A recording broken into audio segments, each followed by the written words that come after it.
l'État, principal pourvoyeur de fonds des communes, n'est plus en capacité de nous apporter un niveau d'aide équivalent.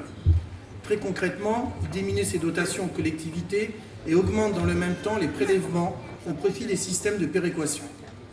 Résultat, en cumulé cette année, ce sont ainsi 1 100 000 €, soit 8,5% du budget actuel de fonctionnement de la ville, qui nous seront retirés.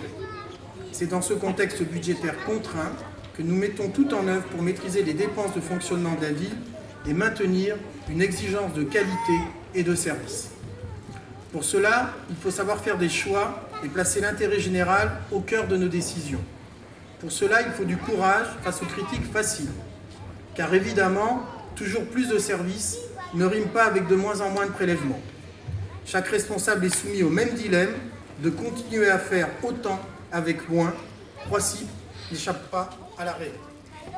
Faire des choix, c'est avant tout bien connaître la ville, vos aspirations et vos besoins. Avoir du courage, c'est accepter que l'administration locale s'adapte à vos rythmes de vie et à l'évolution de notre société. Tous nos choix sont guidés par l'intérêt collectif, la qualité du service et la volonté de maîtriser nos finances publiques. C'est pour cela qu'en 2017, nous continuerons l'effort en matière de construction de logements dits aidés et poursuivrons les investissements cruciaux. La part communale des impôts restera inchangée, et ce, depuis 2004.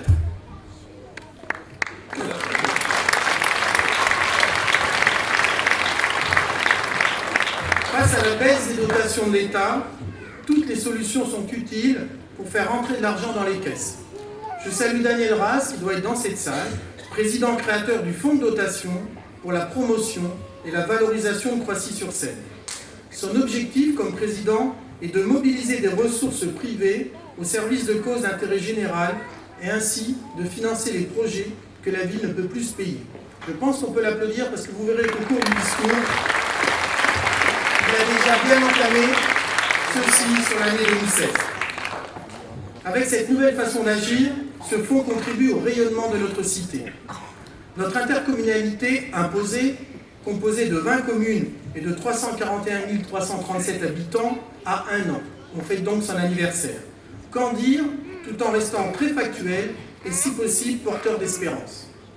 Nous avons fait connaissance, passé des heures de travail en bureau, en commission, en conseil communautaire, réalisé des calculs dans tous les sens.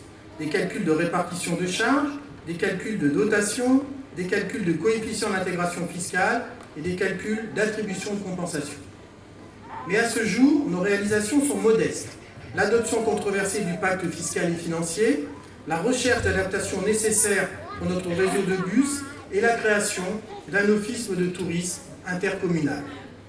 Ce pacte confirme notre sentiment que les décisions qui sont prises aujourd'hui avec l'appui de la loi ne sont pas favorables aux villes des communautés d'agglomération qui, par le passé, avaient fait l'effort de la solidarité et de l'intégration communautaire, donnant l'impression d'une prime aux intercos sceptiques. En juin 2017, nous adopterons un projet de territoire, je l'espère ambitieux, mais respectueux de notre volonté commune de n'alourdir ni la fiscalité, ni l'endettement. Notre territoire nécessite une vision d'avenir, partagée, discutée et surtout portée collectivement. Je soutiendrai ce travail avec au cœur le service aux habitants. Quelques mots du Vésinet et de Croissy. Avec Bernard Brouchot, nous avions fait le choix de la mutualisation dans le respect de nos identités. Les réunions de travail et les votes de conseils municipaux ont débouché sur un groupement de commandes et sur une entente qui a permis en 2015-2016 la mise en commun des équipes de nos services espaces verts. Nous avons obtenu la satisfaction de voir travailler nos agents sur les devis, mais aussi des gains financiers intéressants. Ce test positif devait nous conduire à une approche pérenne et partager nos organisations. La demande de Croissy était de se diriger vers une mutualisation poussée, voire d'envisager une entité unique pour les services techniques. Mais faute d'accord des élus du Vésinet, j'ai décidé de mettre un terme provisoire à notre collaboration sur ce sujet. Nous sommes bien conscients que ces décisions sont lourdes et impactantes, mais c'est notre devoir de trancher. Avec Bougival, nous avons mutualisé les lignes d'eau du bassin d'initiation de Croissy contre une prestation de transport par car, marché gagnant-gagnant pour nos deux communes. De même, les discussions avancent avec les élus de Port-Marly, Marly-le-Roi, Louvciennes, Chatou, pour éventuellement créer à Croissy un centre de surveillance urbain commun, c'est-à-dire une salle équipée d'écrans affichant en direct les images filmées par les caméras de vidéoprotection de nos différentes communes, mais aussi de mutualiser les agents en charge de la surveillance et du contrôle pour les interventions des patrouilles de chaque police municipale.